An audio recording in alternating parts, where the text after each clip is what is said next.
This is a game on Fisherman's Bay in the 112, the Tier 8 Chinese Premium Heavy Tank. It's probably most analogous to the IS-6. A lot of people say that the IS-6 is better than the 112, and it is, just not nearly as much as people make it out to be. The 112 is not a bad tank in most respects, particularly the armor. The difference between the armor layout is that you'll see that the front of this tank is very square. Like if you look at the shoulders, they're very straight on, whereas with the IS-6, the shoulders are angled off to the sides. So it just presents this opportunity. So if you are fighting against another tank, you try not to angle yourself off too much to the sides. You just try to face them as directly as possible. Maybe very slightly askew. Otherwise, the armor layout's actually pretty good. It's got a solid turret, which is pretty important for these types of tanks, especially considering the sort of sloping and shape of the turret. So it usually makes for a pretty good hull down. So what we're going to do, as our usual, heavy tank on Fisherman's Bay, go over here, start to anchor the city. We sent pretty much an even dispersion of tanks. We've sent like 5 or 6 to the west. There's only a few guys coming to the town, so this is something that we're going to have to be a little bit patient on, so that we can spot some guys coming in through the 7 line from over here. And then you always want to keep an eye in the middle, because the middle can always shoot down into the town. If you've watched our previous Fisherman's Bay videos, you'll note that that's something that I talk about. And so what you'll notice is that our middle guys are center west. There's nobody really center east. So those guys, like where that T-54 is at, and there's an IS-8 up there, those guys can potentially shoot down into town. So that's going to make it difficult. We do have 4502B that's coming up over here, but he doesn't position himself very well. And one of the reasons why you don't take that forward position right away is because if you don't control the middle, it's very easy to get shot down there. So it's something to consider. We have a 9 over on the 1 line as well, and so basically what we're trying to do is we're trying to straddle this area between the middle F5-6 area and their 7-8 line, while we try to get an idea for how much they have up here.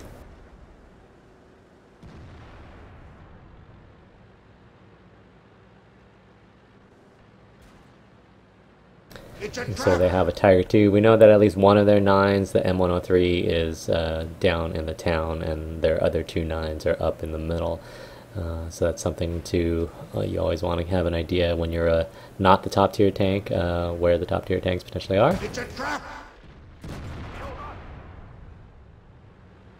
That 4502 shot me straight into the cupola, which is perfect. I don't think he did it on purpose, but good for him.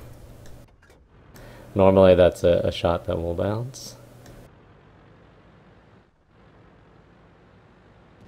So we do know that they have a number of tanks up here, right? So they've got at least 3 tanks in the middle, and we know that they have at least 6 tanks that we've seen so far on the other side. We haven't really seen that much on the west. We've seen a 7 and an 8, the 8's in the 3 line. So those guys on the 1-2 line, or I guess it's mostly just 1 line now, really haven't seen anything to stop them. It's a trap. And so our 4502B is poking down there, and so I thought that the 4502 might not have been watching, but apparently they are all now paying attention to him. We can see now that they have a number of tanks down here. They have at least 8 tanks over there that we've spotted so far, in addition to the 3 that they have in the middle. So 11 of their 15 tanks, well, I guess now it's 13 tanks, are on this side of the map. Which means what? It means that if you can do math, you know that on the other side of the map, there are 2 tanks, a Panther II and a 110. And every single other tank on their team is from east of the 5 line. So simple mathematics does wonders. This IS-8 is pushing down along with the T-54. There's a Tiger II that's right here.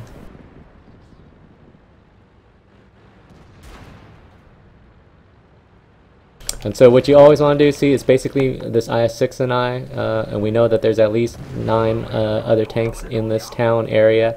So what you always want to do is you see how the IS-6 is facing the same direction as me. You always want to have one guy watch the other way, particularly on these long straightaways like right here. You don't want to allow them to come out here. Just drive down here and get a flank on you, otherwise you will eventually lose. So I come over to this 8-line side, and what I notice is that our IS-6 is backed off also on this side. So we can't leave this side either. You don't want to just let these guys through. This T-54 is charging over towards blue. It's a trap! Okay, and I still need to keep this side honest. The IS-6 can technically see the 8-line, but I need to see what's over on this side. It's a trap!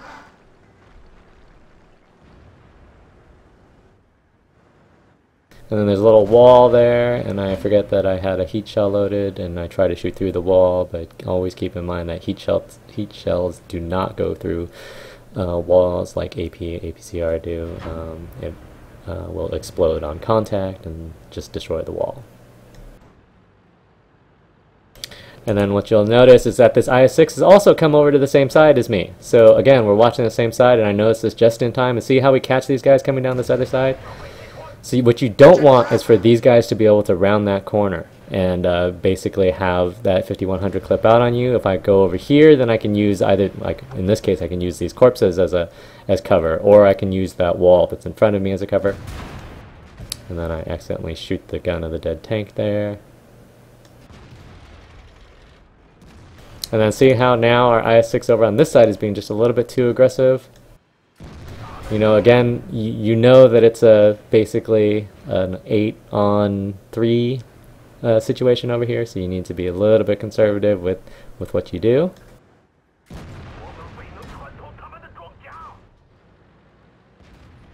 And then see how now these guys on this 8-line are backing off, which is good news.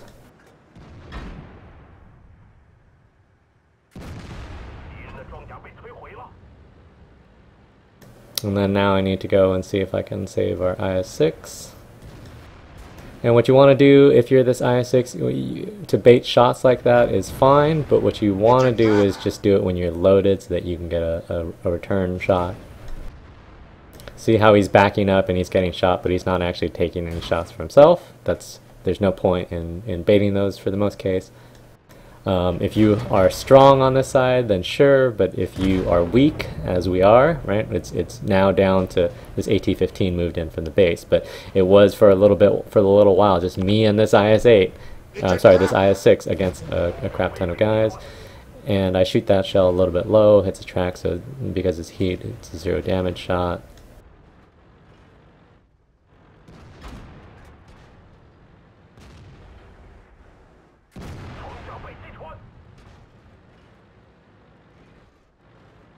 And so part of the flaw that these guys had is that they weren't quite brave enough to push when they had a huge advantage. We know that they had 11 of their 13 existing tanks at one point on this half of the map, and they failed to take advantage against a vastly inferior force. See how that shot went a little bit higher, and so it actually did damage.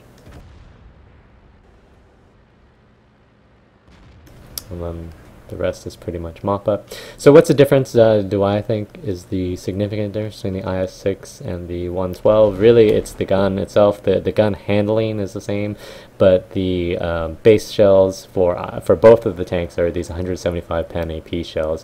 But for the 112, you get, for your premium shell, you get 250 pen heat, whereas the IS-6 gets, I think it's like 217 pen, or 220 pen-ish. APCR, and APCR is almost always better than heat, and so that's really where I think the difference lies in the tanks. Otherwise, I don't think that the 112 is a bad tank at all. I think it's fairly entertaining. The armor layout is pretty good. The turret is really strong. It's stronger than the IS-6 itself, and so it's something that ends up being pretty entertaining to play. Just to do a quick recap. So heavy tank, we came over to anchor this side. Once you know that you're outnumbered, and you know that they have a lot of their big tanks up in the center area here, you want to make sure that you're someplace where these guys can't shoot you very easily. You also want to be able to watch both of these lanes. You need to watch this inside lane here, the 7 line sort of side of this lane, and you need to watch this east side of this 8 line as well. You don't want to have guys sort of 2 guys facing one direction, like me and the IS-6 facing one direction, because then it becomes very easy to get flanked on the other side, and then all of a sudden you're dead. And that was really the difference in the game, the fact that we held on to this side. We didn't take too much damage. They weren't quite aggressive enough as they should have been, but we did a good job of not dying until, you know, it didn't really matter. And then eventually our guys on the other side, you know, either got bored or they did the math and they figured out that only the JP2 and the 110 or whatever it was over there, and so they eventually just crushed that side, and that's what really allowed us to win.